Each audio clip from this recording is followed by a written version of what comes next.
నమస్తే. ఇన్నాళ్ళు నన్ను సపోర్ట్ చేస్తూ, ఎంకరేజ్ చేస్తూ మీ ప్రేమని నాకు అందిస్తున్న ప్రతి ఒక్కరికి కృతజ్ఞతలు.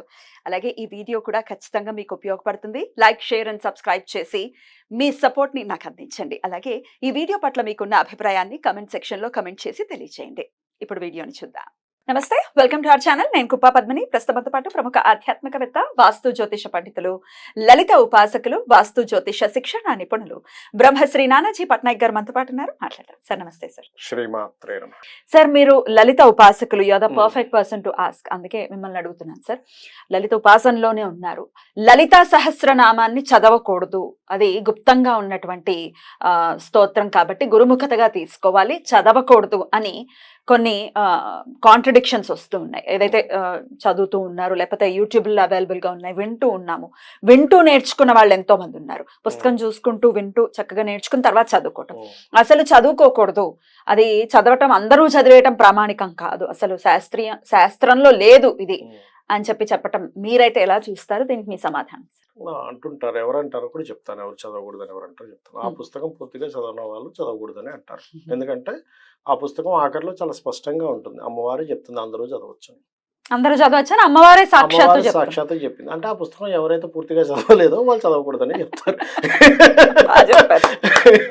అంతే కదా, జ్ఞానం లేదు కదా, ఇంకేం చదవలేదు కదా. అయితే ఒకటి, తప్పులు చదవకూడదు. ఇది మనం ఎప్పుడూ కూడా చెప్పేటప్పుడు, ఏదైనా ఒక విషయం చెప్పేటప్పుడు పూర్తిగా చెప్పాలి. సగం చెప్పి వదిలేయకూడదు. పూర్తిగా అంటే ఏమిటి? తప్పులు చదవకూడదు. లలితా సహస్రనామాలనే కాదండి, ఇప్పుడు ఒక వ్యక్తిని పిలుస్తున్నాము, లలితా సహస్రనామాలు అంటే ఏమిటి? అమ్మవారు ఏమిటి అని చెప్పడం. శ్రీమాత అంటే అమ్మ, జగత్తుకు మొత్తం మాత. శ్రీ మహారాజ్ని, రాణులకే రాణి.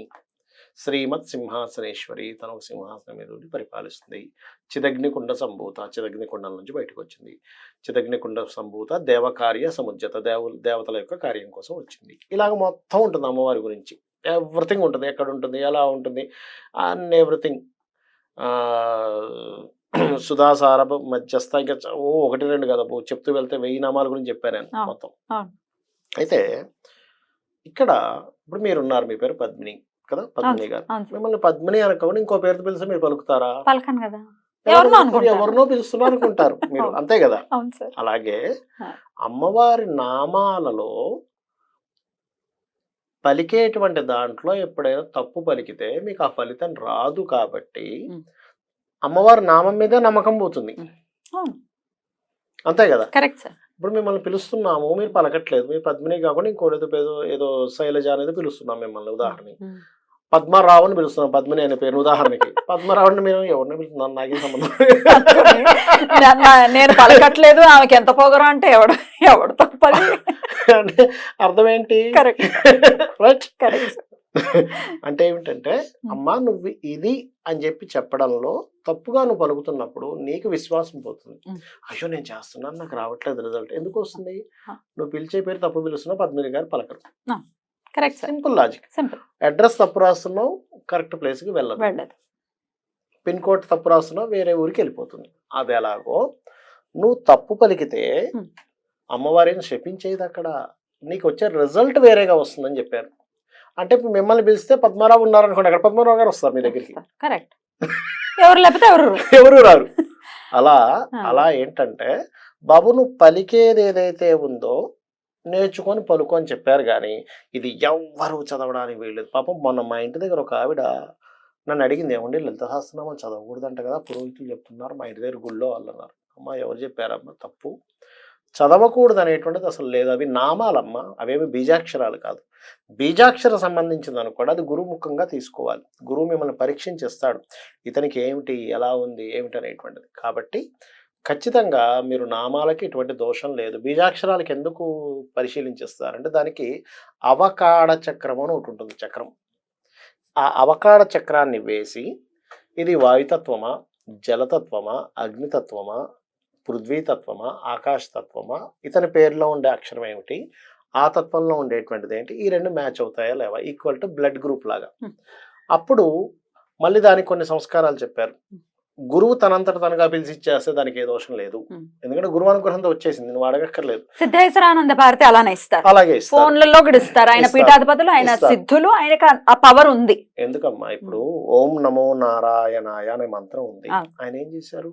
బయటకు వచ్చి బహిర్గతం చేస్తారు. బహిర్గతంగా గోపురం ఎక్కి చెప్పేశారు. చెప్పేశారు ఇప్పుడు అందరూ తరించాలని. ఎగ్జాక్ట్లీ, గుప్తంగా ఉండాలి. ఏంటి ఈ గుప్తం? ఓం నమో నారాయణాయ అనేటువంటి మంత్రం మరి ఎంత గొప్పదమ్మా. అవును సార్, చాలా గొప్ప మంత్రం. అష్టాక్షరి. అది ఎంత గొప్ప మంత్రం అంటే గురువు గారు చెప్పారు, నువ్వు చెప్పావా నీ తల 1000 వృక్కలు అవుతుంది అయితే అయింది, అందరూ తరిస్తారు కదా అన్నాడు. సార్ ఈ గుప్తం ఏంటి సార్? దీని గురించి చెప్పండి సార్. ఈ గుప్తం గురించి, ఈ గుప్తం అని సనాతన ధర్మం లుప్తం అయిపోయేలాగా ఉంది. ఎందుకు గుప్తం అంటారంటే ఎక్కడ పుసుక్కని తప్పు చదువుతారేమో అని దాన్ని జాగ్రత్తగా నేర్చుకోవాలనేది గుప్తం. గుప్తం అంటే ఏంటి? జాగ్రత్తగా దీన్ని గుప్తంగా ఉంచు అంటారు. అవును, మనం ఏదైనా బంగారం ఉందనుకోండి, బంగారాన్ని రోడ్డు మీద పెట్టుకుని తిరగం, ఇలా చేతు ఊపుకుంటూ తిరగం. ఎందుకు తిరగం?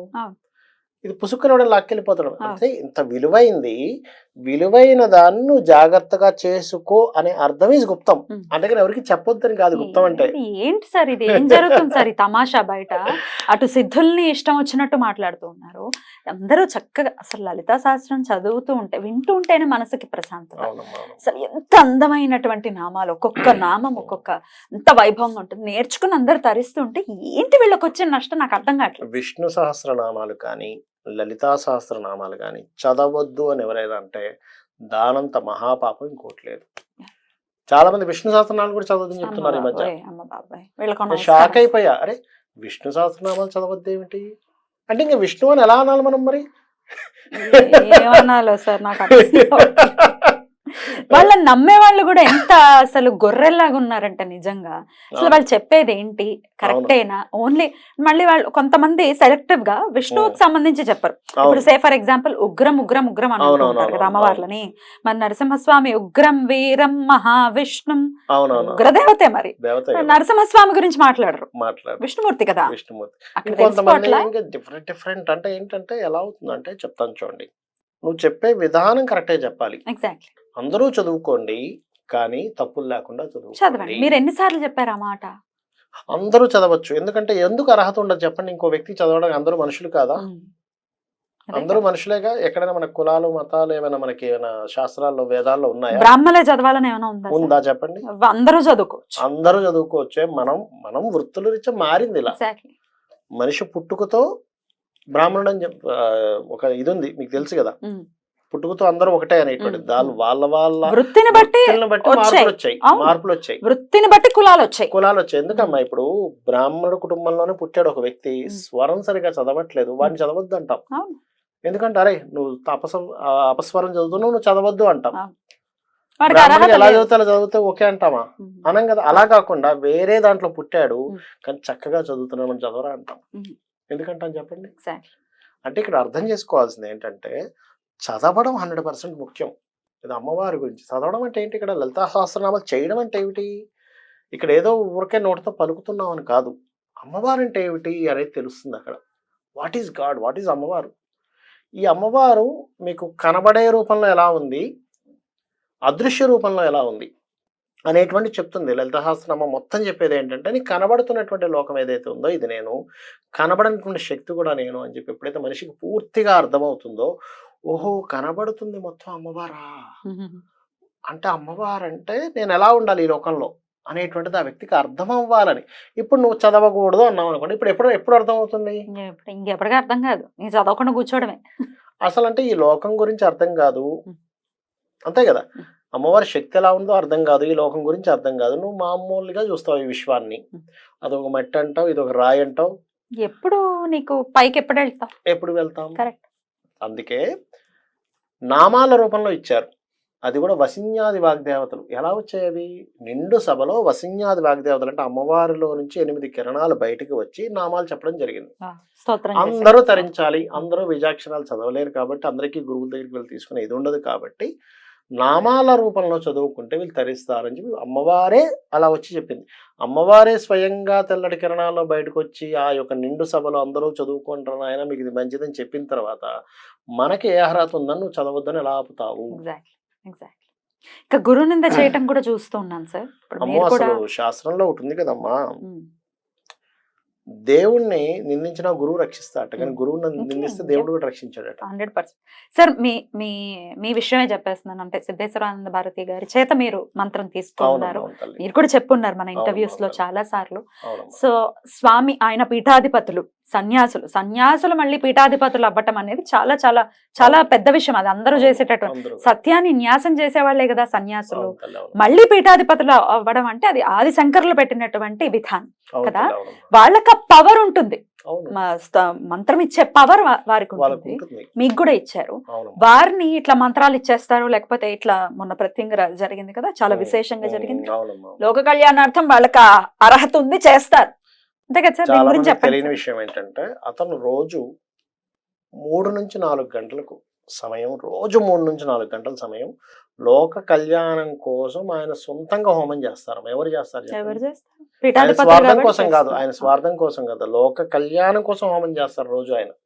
సరే, చాలా మంది ఏమంటారు, ఏమండి అక్కడ ఈ ఫీజు పెట్టారు, మరి ఎలా వస్తాయి ద్రవ్యాలు, ఎలా వస్తాయి? అట్లా ఎక్కడి నుంచి అవన్నీ ఎక్కడి నుంచి వస్తాయి? ఆ హోమపు ద్రవ్యాలు, ఆ హోమం అదేదైతే కుండలు, చేసుకునేటువంటి హోమగుండాలు, హోమగుండం తర్వాత ఏదైతే ఉందో, ఆ ఋత్వికులకి ఎవరిస్తారు? ప్లేస్ ఏదైతే ఉందో, ఆ Place. ఋత్వికులు ఎలా అయితే ఉన్నాయో, ఆ సమిధులు ఏవైతే ఉన్నాయో, అందులో వేసేటువంటి నెయ్యి ఏదైతే ఉందో, నెయ్యో నూనె, ఆ పదార్థాలను ఎక్కడి నుంచి వస్తాయమ్మా? ఎక్కడి నుంచి వస్తాయి? గవర్నమెంట్ ఏమైనా ఇస్తుందా మనకి, చేసుకోండి బాబు అని?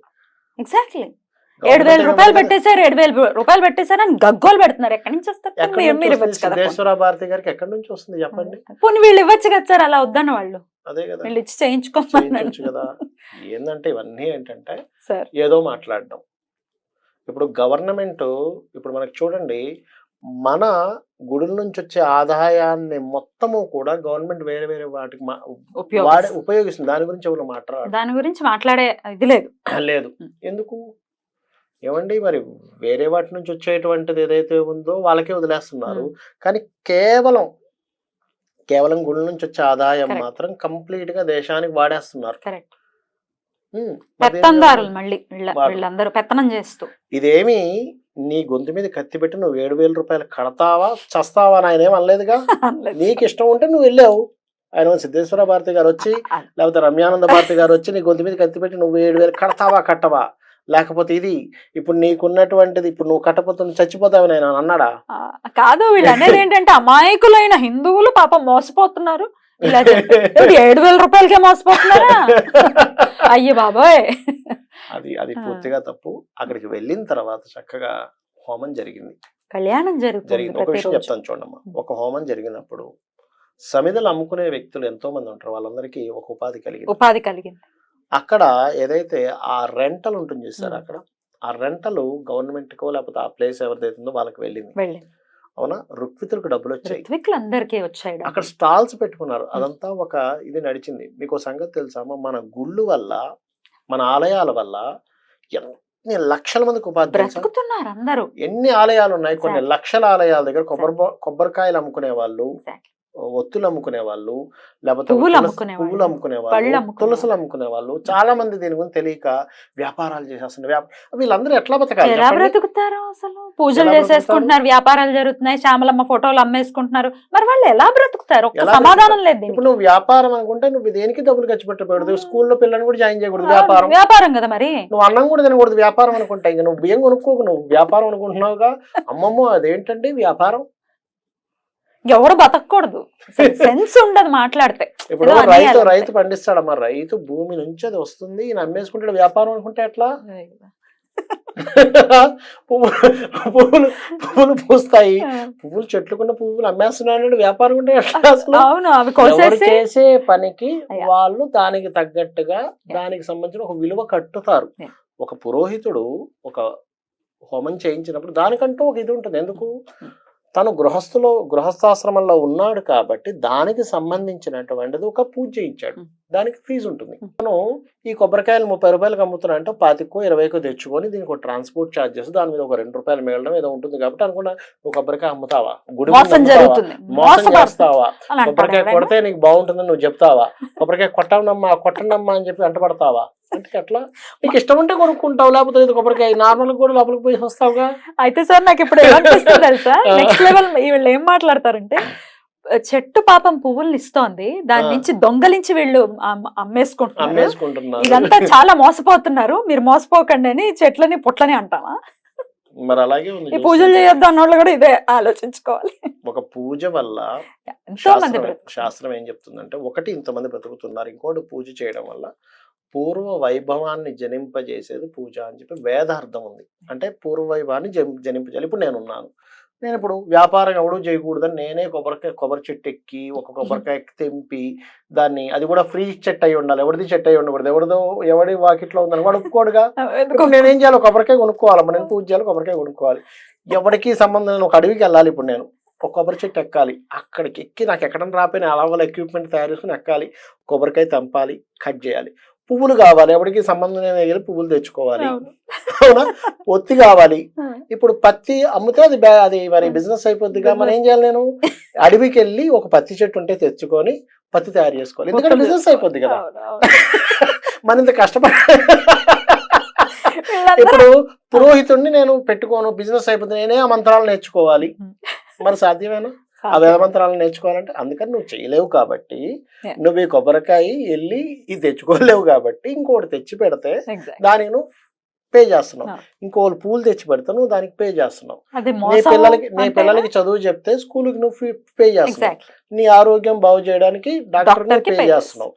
పురోహితుడు వచ్చి నీ దగ్గర మంత్రం చదువుతున్నాడు, నువ్వు మంత్రానికి పే చేస్తున్నావు. అంతేగాని నువ్వు పురోహితుని నిందించేసి, హాస్పిటల్ నిందించేసి, డాక్టర్ని నిందించేసి, మాస్టర్ నిందించేస్తానంటే ఇంకేది నడవదు ఈ ప్రపంచంలో. ఎవడు ఏది చేయలేడు, ఏ గురువు దగ్గరికి వెళ్ళక్కర్లేదు. ఏం మాట్లాడతారో ఏమో అసలు అర్థమై జావదు. వాళ్ళని నమ్మే గొర్రెలు అయితే మరి ఘోరం అన్నమాట, మరి ఘోరం, ఇంకా ఘోరాతి ఘోరం. మరి పెద్ద పెద్ద పండితులు గాని, ప్రవచనకారులు గాని, ఇలా మీలాంటి వాళ్ళు గాని చెప్పేది ఏంటి ఒకసారి విందాం, విని మనం ఒక కంక్లూజన్ కొద్దాం. ఒకరికొకరు ఇంటర్లింక్ గా ఉంటూ అందరూ బ్రతుకుతారు. అందరూ వాళ్ళ యొక్క జీవితాలను ఉద్ధరించుకుంటారు. ఎప్పుడు మోసం అవుతుందంటే, ఇప్పుడు నిజంగానే ఒక పూజ చెప్పి ఒక పురోహితుడు ఆ మంత్రాలు చదవకుండా, దానికి సంబంధించి చేయకుండా డబ్బులు తీసేసుకుంటే ఆ మోసం యొక్క ఫలితం ఆ పురోహితుడు అనుభవిస్తాడు. ఇప్పుడు ఉదాహరణకి ఒక జపం చేయించుకుంటున్నారు ఎవరో, ఈ వ్యక్తి సొంతంగా కూడా చేయొచ్చు అని చెప్తుంది శాస్త్రం, ఏం చేసుకోకూడదని చెప్పలేదమ్మా. ఇప్పుడు నీకు వచ్చు జపం, నువ్వు శనీశ్వరుడు చేసుకోమని చెప్పింది, నీకు రాదు, నీకు సమయం లేదు, నువ్వు బోల్డ్ అంత బిజీ. అప్పుడు ఓ పురోహితుని పిలిచి ఋత్విక్కి చేస్తాం. ఇప్పుడు అతను శని మంత్రం చదవాలి, ఖచ్చితంగా చదివాడా అతనికి దోషం ఉండదు, ఈయనకి ఫలితం వస్తుంది. చదవలేదు ఆయనకి దోషంగా ఈయనకి ఫలితం వచ్చేస్తుంది, ఎందుకంటే నువ్వు పే చేసావుగా, ఫలితం ఖచ్చితంగా దోషం ఆయనకే. అదేదో అంటారు కట్టి కుదుపుతుంది అంటారు చూసారా, అలా ఉంటుందమ్మా, మామూలు విషయం కాదు. జాగ్రత్తగా చేస్తారు. వాళ్ళకి తెలుసు, అందుకు కొన్ని దానాలు కూడా తీసుకోరు. ఎందుకు తీసుకోరు అంటే, త్రికాల సంధ్యావందనం చేసేవాడికి దానం ఇవ్వమని చెప్తుంది శాస్త్రం. అంటే వాళ్ళకి మాత్రమే అది తీసుకొని మళ్ళీ దాన్ని న్యూట్రలైజ్ చేసుకునే శక్తి ఉంటుంది. కాబట్టి పొరపాటును కూడా పురోహితుల్ని ఇది మీరు చేసింది వ్యాపారము అని అనాలి అని అనుకుంటే, మొట్టమొదటిగా మీరు చేయాల్సింది ఏమిటంటే, అసలు ఈ యొక్క సమాజంలో ఏది మీరు కొనట్లేదా అని ఒకసారి ఆలోచించుకో. ఏది వ్యాపారాలు జరగట్లేదా, ఈయనకు మాత్రమే డబ్బులు ఇస్తున్నావా, ఈ పురోహితుడికే డబ్బులు ఇస్తున్నావా, ఈ కొబ్బరికే కొనేవాడికే డబ్బులు ఇస్తున్నావా, ఈ పూలోలకే డబ్బులు ఇస్తున్నామా, లేకపోతే అర్చనకే డబ్బులు ఇస్తున్నామా. ఒక టికెట్ కొంటాం, వ్యాపారం అనుకుంటే ఎట్లా, గుడి ఎట్లా డెవలప్ అవుతుంది. రైట్ సార్, అయితే ఇక లలితా సహస్రనామాలు కూడా చేసుకోవచ్చు. అయ్యో బ్రహ్మాండంగా చేసుకోవచ్చు. చేసుకోకూడదు అని ఎవరైనా అన్నారంటే అది మహా పెద్ద పాపాన్ని మూటగట్టుకుంటున్నట్టే. కాకపోతే కండిషన్ ఏమిటంటే, అక్షరం తప్పుపోకుండా చేసుకో. నువ్వు యూట్యూబ్ లో పెట్టుకొని వింటావా, నీకు తెలిసిన మీ నానమ్మో అమ్మమ్మో లేకపోతే ఏ గురువు గారి దగ్గరకు వెళ్ళి నేర్చు, అది ఖచ్చితంగా చేసుకోవాలి, తప్పు కాదు అది. కానీ తప్పులు మాత్రం పలకూడదు. కానీ చేసుకోకూడదు అంటే మాత్రం అది మహా పాపం. ఎంత పెద్ద పాపం అంటే, మీరు చేసుకోకూడదు విష్ణు సహస్రనామాలైనా లలితా సహస్రనామాలైనా మీరు చేయకూడదు అని ఎవరైనా అన్నారంటే, దానంత మహాపాపం ఇంకొకటి లేదు, అందులో ఎటువంటి డౌట్ లేదు. ఎందుకంటే నువ్వు దాన్ని తెలుసుకోకూడదని అర్థం. నువ్వు సైన్స్ గురించి తెలుసుకోకంటే ఎట్లా, సోషల్ గురించి తెలుసుకోకు, సైన్స్ గురించి తెలుసుకోకు, మ్యాథమెటిక్స్ గురించి లెక్కలు తెలుసుకోకంటే ఎట్లా. అలాగే అమ్మవారి గురించి, వీటన్నిటికంటే గొప్పది అమ్మవారి గురించి, ఈ విశ్వం గురించి, అమ్మ అంటే ఏమిటి, ఈ విశ్వం అంటే ఏంటి, భగవంతుడు అంటే ఏంటో చెప్పేది లలితా సహస్రనామాలు. దాన్ని నువ్వు చేయొద్దంటే ఎట్లా, నువ్వు తెలుసుకుంటున్నావు, చేయడం కాదు అక్కడ, నువ్వు తెలుసు. చాలా బ్యూటిఫుల్ గా ఎక్స్ప్లెయిన్ చేశారు సార్. డెఫినెట్ గా ఇది అర్థం కావాలి. తల్లి కృపని ఎంతో కొంత ఆ కృప అందరికి రాకూడదన్న థాట్ ప్రాసెస్ తో వస్తుంది. అంటే వికృతమైనటువంటి వీడియోలు ఇవి. వాటి నుంచి అందరూ కాస్త బుర్రను ఉపయోగించి ఆలోచిస్తే బాగుంటుంది అని మనది. Right sir, thank you so much sir. నమస్తే. శ్రీమాత్రే నమః.